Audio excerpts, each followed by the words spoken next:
नमो अरिहन्ताणं नमो सिद्धाणं नमो आयरीयाणं नमो वज्रायाणं नमो लोये सर्वसाहुनं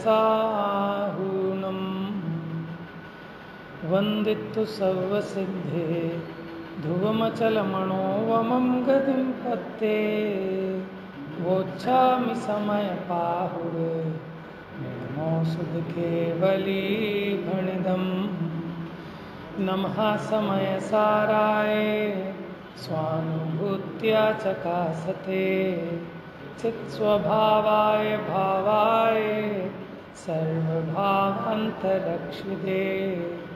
निज स्वरूप को परम रस जामे भरो अपार वंदो परमानंदमय समय सार अधिकार। तो यहाँ कर्ता कर्म अधिकार में हमने स्फटिक मणि के उदाहरण से ये समझा, जैसे स्फटिक में स्वच्छता की, उसके स्वरूप परिणमन की सामर्थ्य है, फिर भी जैसे पात्र का संयोग हो बिल्कुल वैसे उसके रंग रूप से परिणमित हो जाती है। उसी प्रकार आत्मा के अनादि से मिथ्या दर्शन, अज्ञान और अविरति जिसका स्वभाव है, ऐसे अन्य वस्तुभूत मोह का संयोग होने से आत्मा के उपयोग का मिथ्या दर्शन, अज्ञान और अविरति रूप परिणाम विकार समझना चाहिए। Page number 253।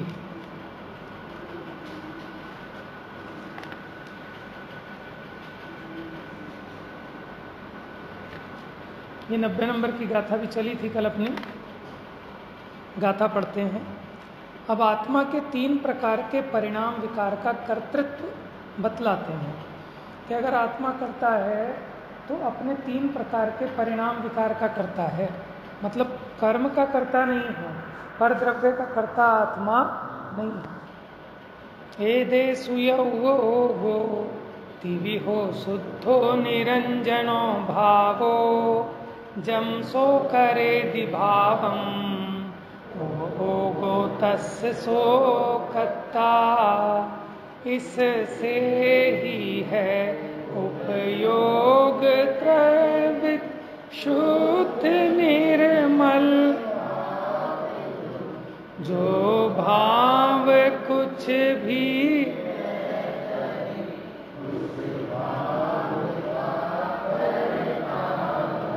क्या कह रहे हैं, इससे ही है उपयोग त्रैविध शुद्ध निर्मल भाव। माने यद्यपि उसका स्वभाव शुद्ध रहने का है, फिर भी उसका उपयोग 3 प्रकार के विकार रूप परिणमित हुआ। जो भाव कुछ भी वह करे, माने वह आत्मा, वह उपयोग जिस भाव को करता है वह उस भाव का कर्ता होता है। देखो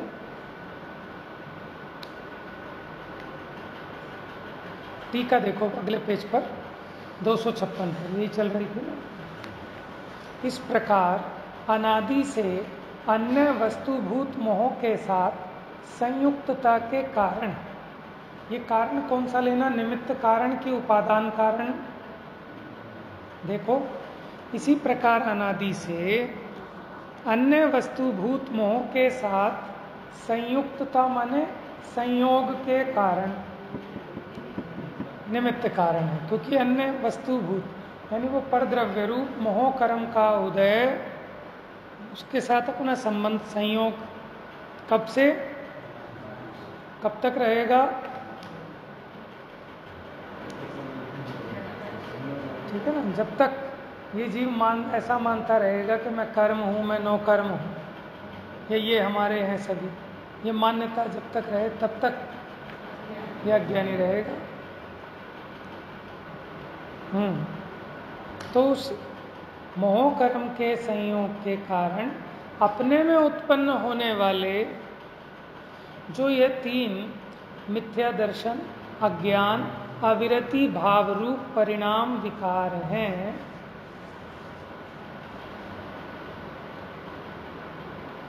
उनके निमित्त से देखो, निमित्त का मतलब हर जगह निमित्त उपादान वाला नहीं लेना, क्योंकि निमित्त सामान्य अर्थ में कारण को भी कहते हैं। और यहाँ जिसने लिखा है ब्रैकेट में इसीलिए लिखा, क्योंकि मुझे भी कल यहाँ अटका था और आज भी, क्योंकि ये तो अपना भाव है, इसको निमित्त कैसे कहें, तो उपादान है। तो यहाँ निमित्त का मतलब ब्रैकेट में लिख दिया कारण। ठीक है ना, ये निमित्त उपादान वाली बात नहीं, सामान्यपने निमित्त मतलब कारण। तो जो ये तीन अपने में होने वाले जो तीन मिथ्या दर्शन, अज्ञान, अविरति भाव रूप परिणाम विकार हैं, उनके निमित्त से यद्यपि, उनके निमित्त से के बाद समझो कोमा है यहाँ पर, यद्यपि परमार्थ से तो उपयोग कैसा है, शुद्ध है। शुद्ध का अर्थ कल बताया था क्या? शुद्ध माने मोह राग द्वेष से रहित, और निरंजन अंजन से रहित। अंजन माने ज्ञानावरण आदि जो 8 कर्म हैं उनसे रहित, माने उनके संयोग में मैं रहूं ऐसा मेरा स्वभाव नहीं है। अनादि निधन वस्तु के सर्वस्वभूत चैतन्य मात्र भावपने से एक प्रकार का है, माने आत्मा अनादि अनंत एक प्रकार के स्वभाव वाला है। माने जब गोद में है तब भी उसका स्वभाव मुक्त होने का, समझ में? जैसे कि जो जल गर्म है तब भी उसका स्वभाव तो शीतल रहने का ही है। तो यद्यपि इसका स्वभाव शुद्ध निरंजन अनादि निधन वस्तु के सर्वस्वभूत चैतन्य मात्र भावपने इस प्रकार से एक प्रकार का है, तथापि अशुद्ध, अशुद्ध माने मोहराग द्वेष वाला, सांजन माने ज्ञानावरणादि कर्म सहित अनेक भावपने को प्राप्त हुआ। संसार दशा में ये चैतन्य अनेक भावपने को प्राप्त होता है ना, कभी ज्ञान का हीन परिणमन, कभी ज़्यादा, कभी शुभ भाव, कभी अशुभ भाव, कभी स्त्री पुरुष आदि। तो अनेक भावपने को प्राप्त हुआ, 3 प्रकार का होकर स्वयं अज्ञानी होता हुआ कर्तृत्व को प्राप्त, विकार रूप परिणमित होकर जिस जिस भाव को अपना करता है उस भाव का वह उपयोग करता होता है। क्या कह रहे हैं कि जब स्वयं अज्ञानी होकर कर्तृत्व को प्राप्त होता है, कर्तृत्व को कि मैं इसका भला बुरा कर सकता हूँ, ऐसी जो मान्यता है इसका नाम है मिथ्या दर्शन।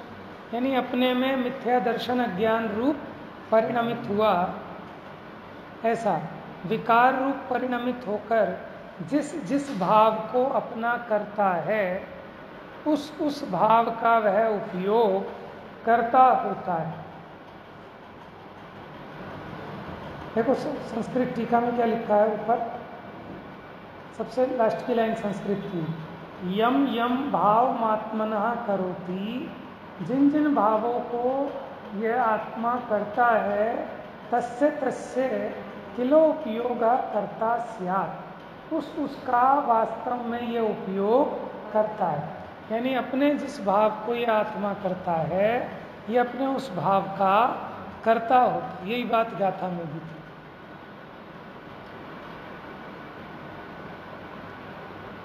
पंडित जयचंद जी कहते हैं पहले कहा था कि जो परिणमित होता है सो करता है।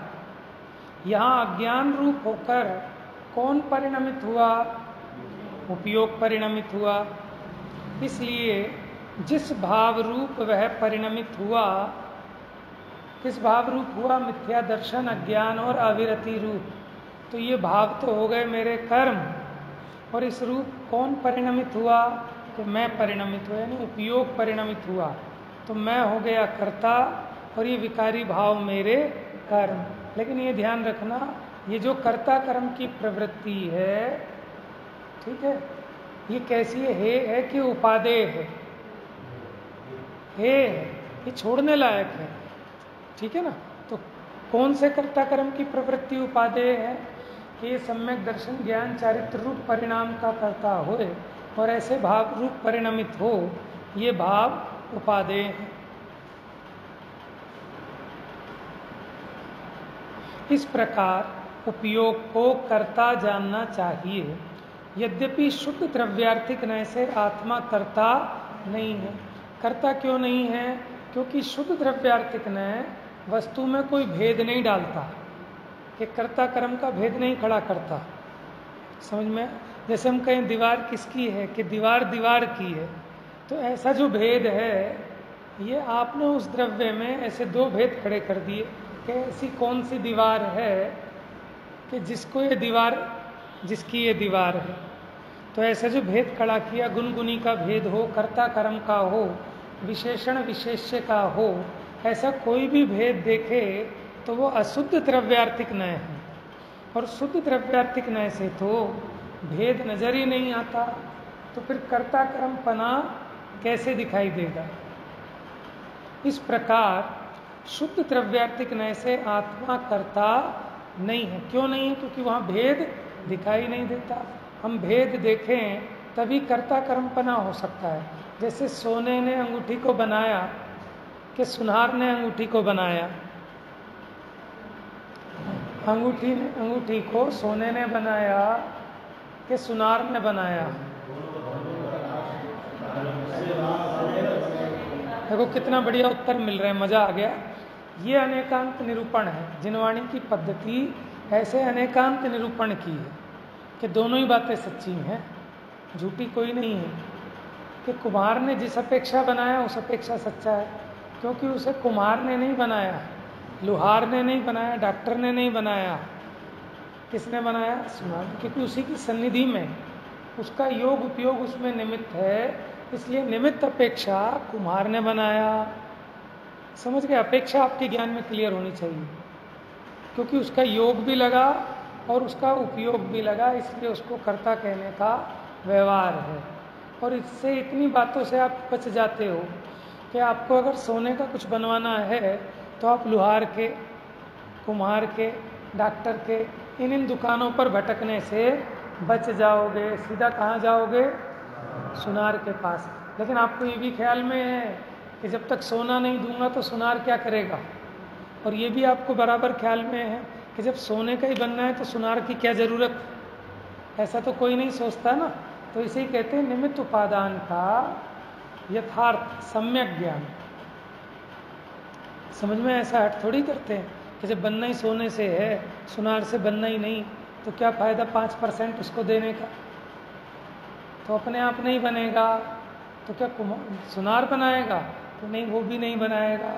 लेकिन उसका जब जब जब सोने का कोई भी आभूषण बनेगा तब तक सुनार का उसको बनाने की इच्छा रूप परिणाम और उसके हाथ आदि की जो क्रिया है वो निमित्त अवश्य होगी। ऐसे ही निमित्त नैमित्तिक संबंध है।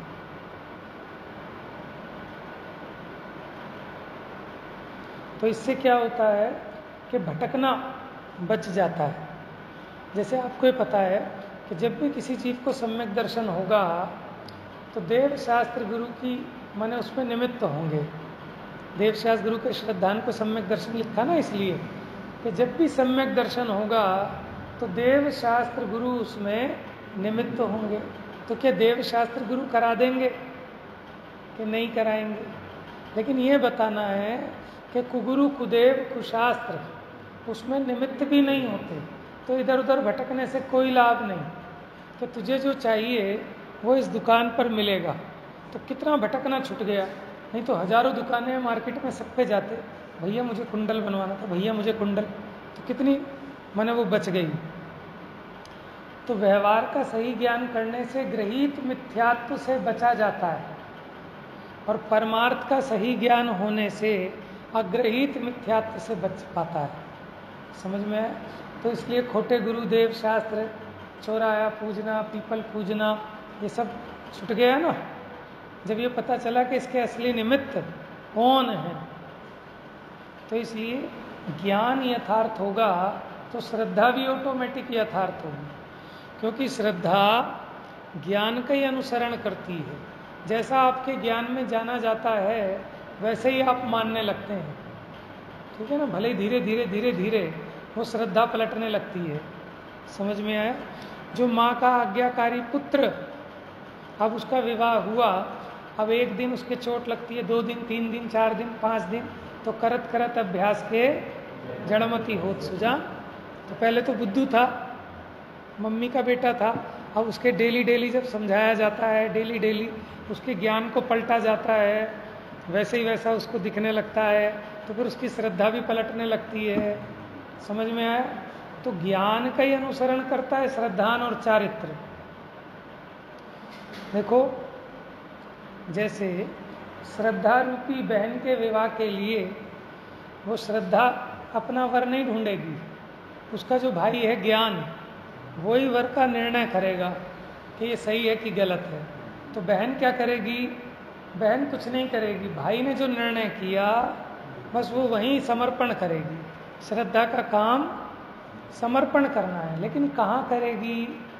जहाँ ज्ञान ने एकत्व किया, जहाँ ज्ञान ने अपनत्व किया, जहाँ ज्ञान ने निर्णय किया कि ये ओके है, ये उपादेय है। ज्ञान में ऐसा निर्णय होने पर ही श्रद्धा स्वयं में वहाँ समर्पित हुए बिना नहीं रहती। जगत में भी आपको किसकी श्रद्धा होती है, किसका विश्वास होता है? जब आपका ज्ञान उसका निर्णय कर लेता है कि भाई कुछ भी हो, इनकी बात क्या क्या क्या कहते हैं आगे, इनकी बात गधे छेड़ी बारात है कि पत्थर की लकीर, माने जो इन्होंने कह दिया वो यथार्थ है, सच्ची वाणी है। तो जब अपने को किन्हीं बातों से ऐसा निर्णय हो जाता है, जब हम परख लेते हैं, ज्ञान में ऐसा निर्णय बन जाता है, अब हम स्वप्न में भी हमें विकल्प खड़ा नहीं होता। जैसे आप जिनसे व्यापार करते हैं, 2-4 बार आपका ऐसे पेमेंट फंसी, लेकिन आपने आधी रात में कहा तो आधी रात में पैसे आ गए।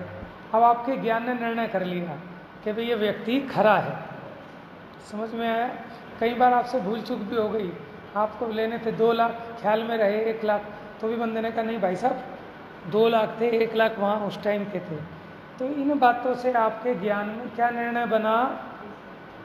ये ईमानदार है, ये भरोसे के लायक है। तो जब ये ज्ञान में निर्णय हुआ भरोसे के लायक है, अब उस पर भरोसा करूं, उसके लिए कोई अलग आपको एफर्ट करना पड़ेगा, कोई अलग से पुरुषार्थ करना पड़ेगा क्या? कि जिस समय आपके ज्ञान में निर्णय हो गया कि ये तो भरोसे लायक है आदमी, उसी क्षण भरोसा हो गया। तो ऐसे ज्ञान में जब इसको हे और उपादेय का निर्णय हो जाता है, उसी समय श्रद्धा भी वैसे ही स्वीकार कर लेती है और उसके अनुरूप आचरण भी होने लगता है। देखो, ज्ञान है गाड़ी की हेडलाइट। क्या है? प्रदीप झांझरी जी को सुना होगा ना, हमने उनके मुख से सुना था बहुत सालों पहले, जब जयपुर जाते थे, नए नए थे। तो ज्ञान तो है हेडलाइट। अगर गाड़ी में हेडलाइट नहीं हो, ठीक है, बाकी सब ठीक हो, तो गाड़ी कहाँ जाएगी? गड्ढे में। समझ में है? अब हेडलाइट तो हो लेकिन उसमें रेस नहीं हो, एक्सीलेटर नहीं हो, तो कहाँ जाएगी? कहीं नहीं जाएगी। समझ में है? तो ऐसे ही जो ज्ञान है वो हेडलाइट है, और ये जो श्रद्धा चारित्र है, इसे समझ लो आप स्पीड है। इसको वैसे 2 शब्दों में कहें तो ज्ञान और वैराग्य। समझ में है? वैराग्य है रेस और ज्ञान है हेडलाइट। अब किसी की हेडलाइट तो फूटी हो और वैराग्य की रेस ही रेस दिए जाए तो मरण को प्राप्त होगा, क्योंकि बिना ज्ञान का जो वैराग्य है वो तो चंपा बहन के बोलों में आता है कि वो तो रुंधी हुई कसाय है। कि रुंधी हुई कसाय क्या? कि जैसे आग लगी, थोड़ी सी आग लगी, उसे रुई में लपेट के रख दिया, तो बाहर से तो क्या दिखती है कि बुझ गई, लेकिन वो कैसी है, जब वो फैलेगी तो क्या जला देगी। तो ऐसे ही बिना ज्ञान का जो वैराग्य है, उसमें क्या है? वो सिर्फ भावुकता का है, अज्ञानता का है।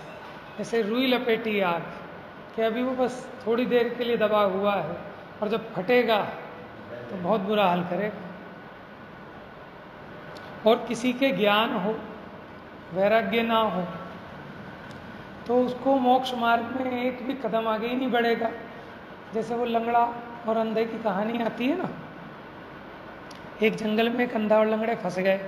अब बताओ कैसे छूटे? से चक्र विधान की अंतिम जयमाला में भी है, कैसे चले कि भैया अंधा जो है लंगड़े के ऊपर सवार हो जाए,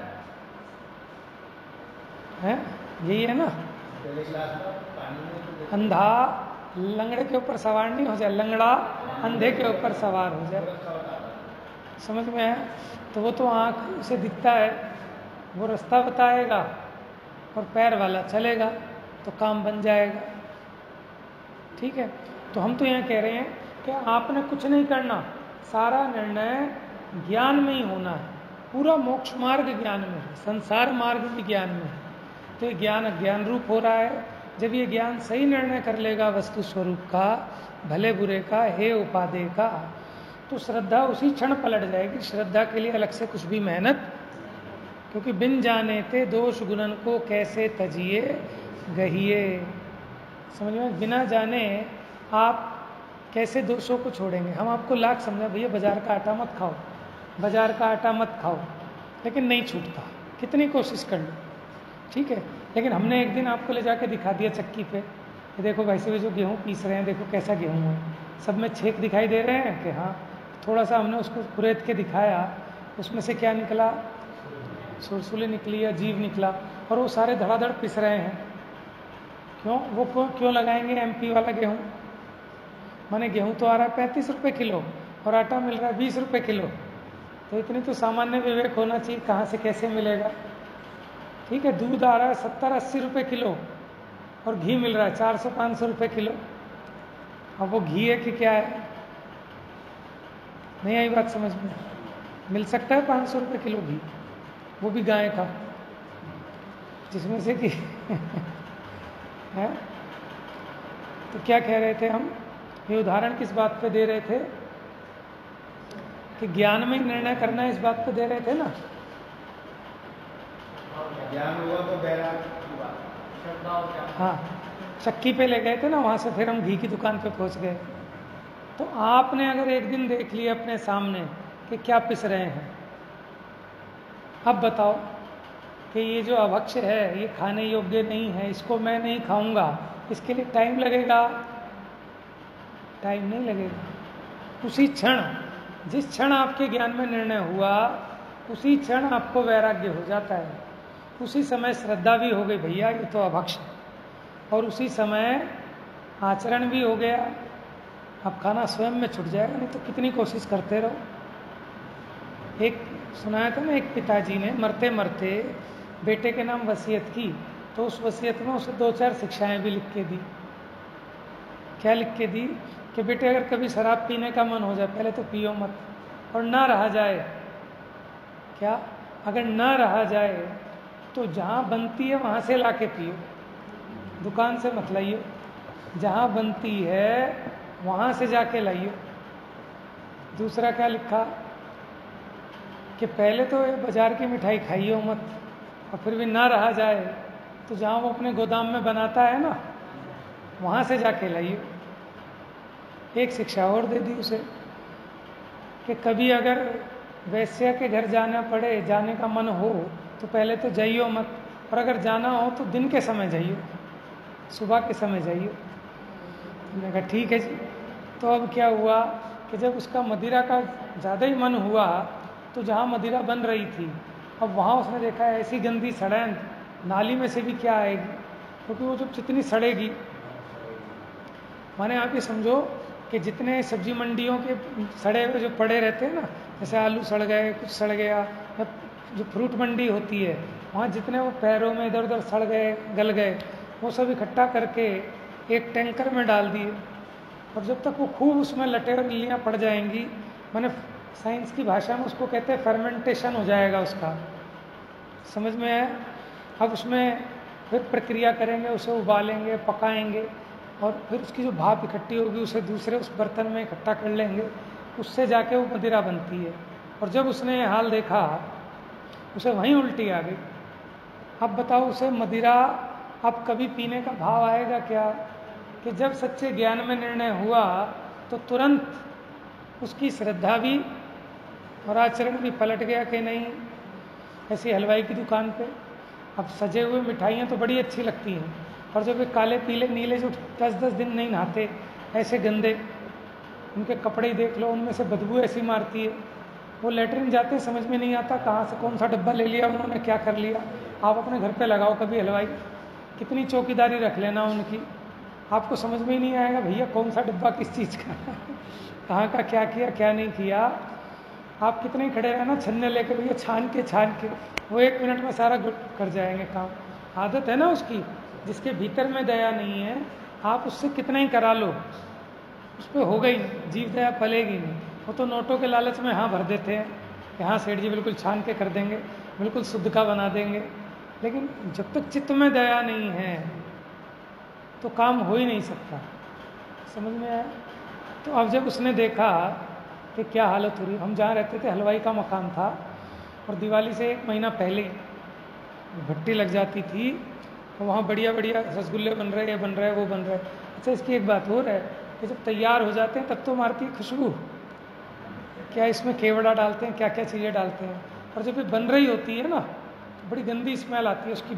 माने जब वो कच्चा उसको करते हैं जो भी है, तो वो अपनी दुकान पे समोसे बनाते थे, अब वो उनका नौकर आलू रख के ले जाए घर से उबलवा के, और वो हमारे सामने नाली में गिर गया उबला हुआ आलू, उसने तुरंत उसमें से उठा लिया, धो लिया, ठीक है। और ऐसे काले काले पैर, हलवाइयों के पैर तो आपने देखे होंगे, और पैर के नीचे पिचक गया आलू तो भी निकाला और चल मेरे भाई।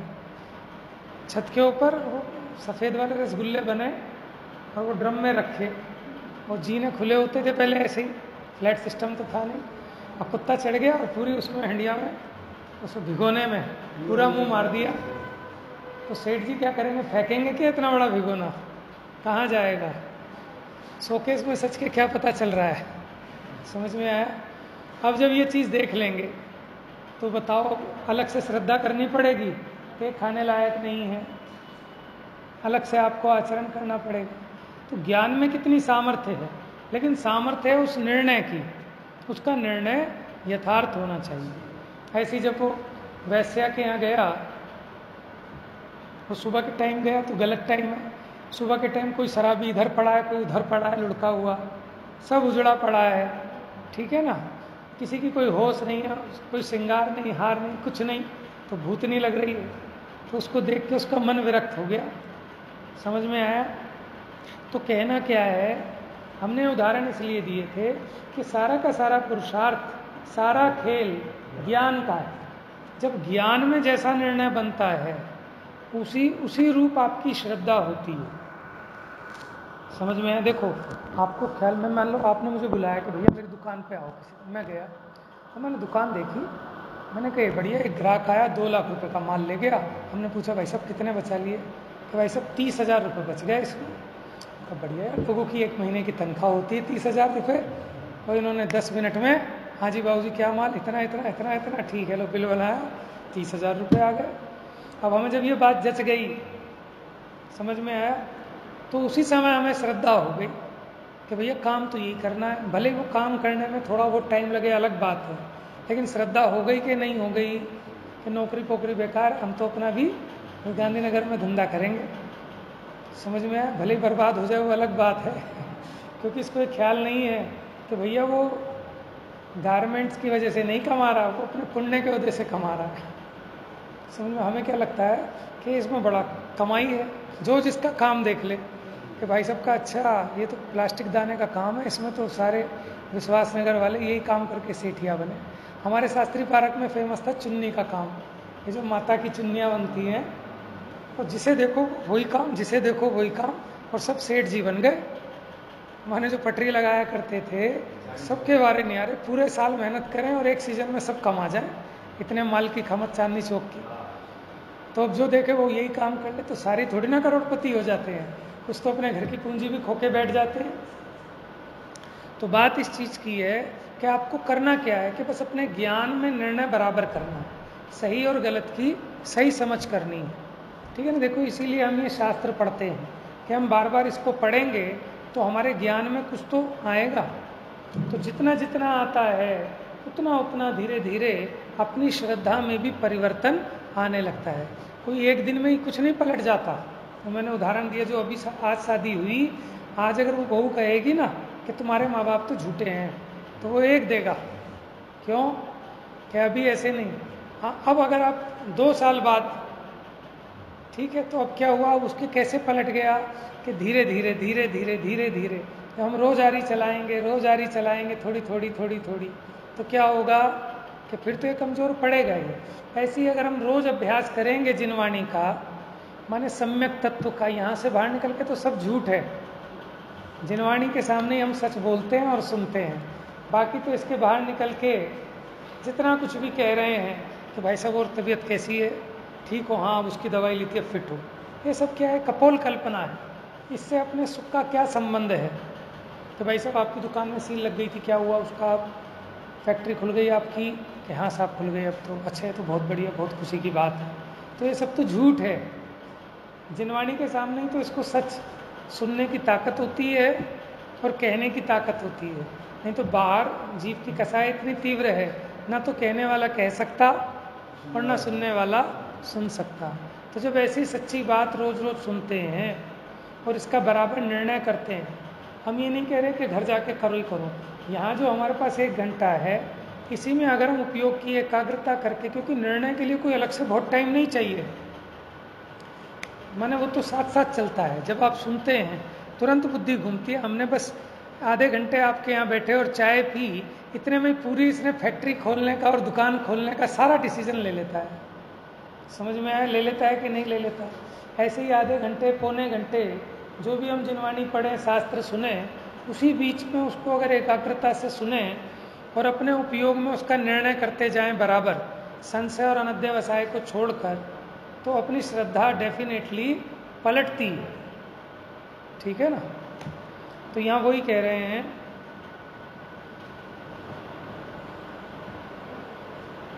पेज नंबर 255 पे आ जाओ। इन उदयागत मिथ्या दर्शन ज्ञान, यानी मिथ्या ज्ञान, और चारित्र माने मिथ्या चारित्र, ये मिथ्या सबके साथ लगेगा। इसके निमित्त के स्वरूप होने पर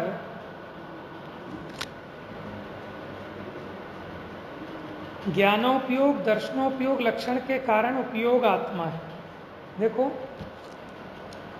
उपयोग आत्मा है, आत्मा से अतिरिक्त कुछ नहीं। उपयोग के 2 भेद मोटे रूप से, ज्ञानोपयोग और दर्शनोपयोग। ये आत्मा का मन, इसकी पहचान का चिन्ह है।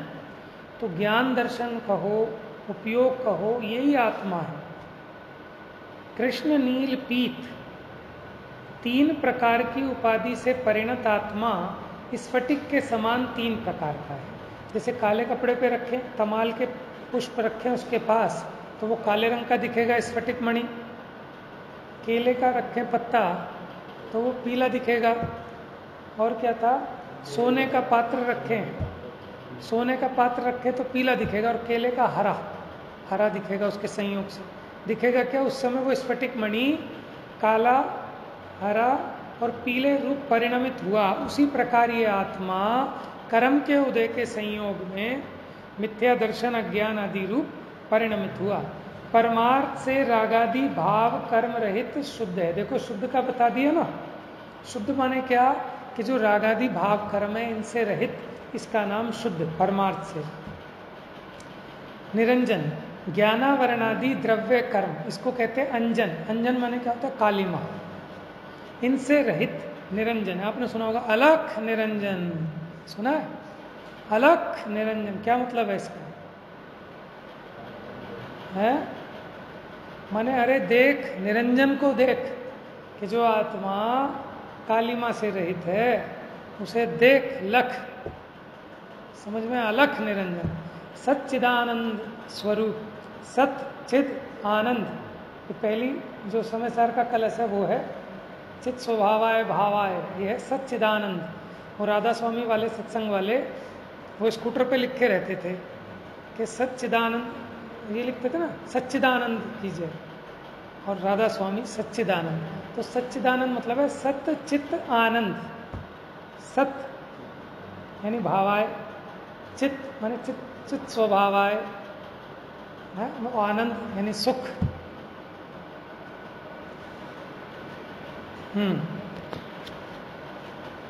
और कैसा है आत्मा?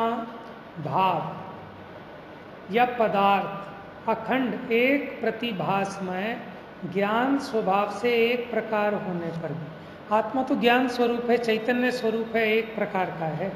फिर भी पूर्वोक्त जो हमने पहले कहे हैं, ऐसे मिथ्या दर्शन, ज्ञान, चारित्र, परिणाम, विकार से 3 प्रकार होकर वह आत्मा जो परिणाम करता है, अब वो जो परिणाम करे, है ना, चैतन्य अनुविधायी परिणाम को उपयोग कहा जाता है। चैतन्य अनुविधायी माने चैतन्य का अनुसरण करके उत्पन्न होने वाले परिणाम को उपयोग कहते हैं। चैतन्य अनुविधायी परिणाम, उसका नाम उपयोग है। उस लक्षण के कारण आत्मा उपयोग रूप है।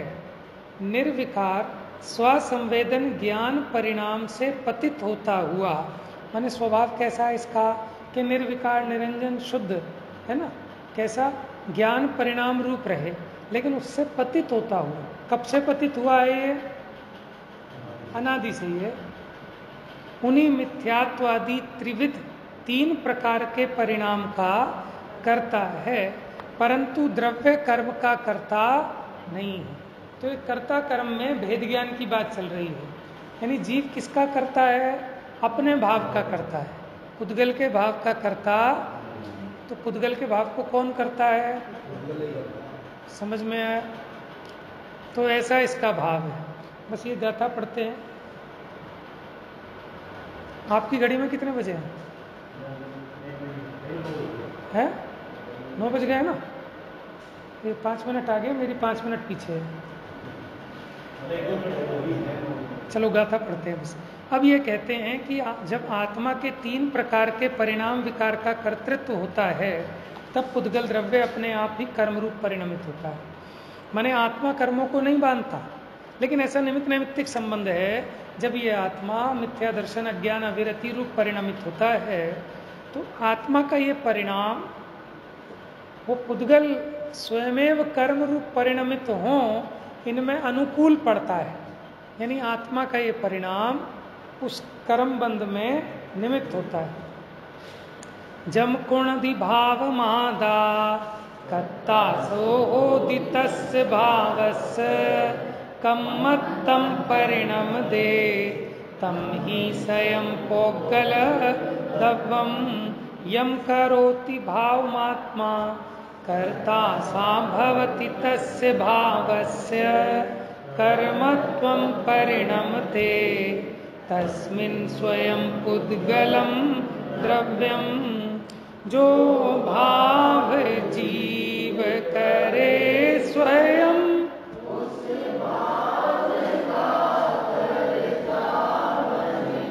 उसे ही समय पुद्गल स्वयं कर्मात्व। तो जीव किस भाव का करता है? अपने भाव का मतलब ये जिस भाव को करता है, ये उसका करता है। और उसी समय जब, माने कौन से विकारी भावों की बात चल रही है अभी, और उसी समय स्वयं पुद्गल कर्म रूप परिणमित होता है।